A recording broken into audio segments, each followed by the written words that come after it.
You know, we remember this, of course, in the federal election when we talked about preference discipline, right? When it's very dangerous when you turn around and say, well, One Nation voters did this 4 years ago, so they're definitely going to do this 3 years later.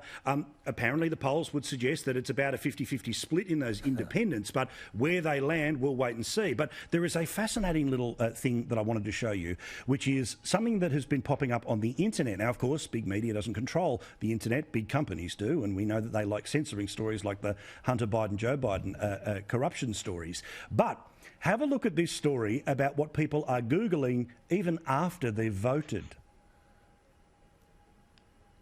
Fresh off his judicial victory, confirming Amy Coney Barrett to the Supreme Court, and only 7 days from the election, he got started on Twitter, writing, strongly trending Google, since immediately after the second debate is, can I change my vote? This refers changing it to me. The answer in most states is yes, go do it.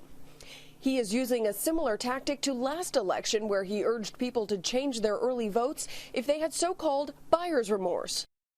Now, Gary, believe it or not, you actually can, depending on whether you voted by mail or in person, go back and change your vote. Ludicrous, ridiculous. And sure, it's Trump again, searching for everything he possibly can, but the Google Trends are there that it is being searched for.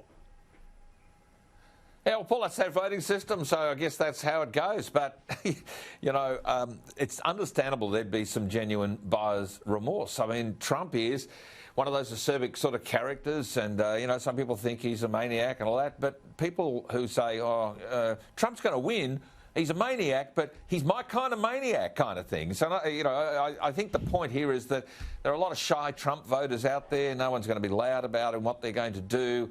Whereas the Democrats have been told, you know, we're going to win, so you come on out, the bandwagoning effect. So Trump is out there right now saying to people, get on my bandwagon. Biden puts the cap on things or the lid on things. He doesn't get out. He's in this metaphoric basement. He's kind of given up before he's even started. I don't know whether he'll ever get sworn in, even if he wins next week, because he looks frail and more feeble day by day. And so I think the only hope for the world, the free world, the Western world, is for an emphatic Trump victory. Not because of any other reason, and I think it's important to Australia to know, but Donald Trump is the firm hand on the tiller. Joe Biden doesn't even know what a bloody tiller is, Paul. It's quite frightening that this is the alternate.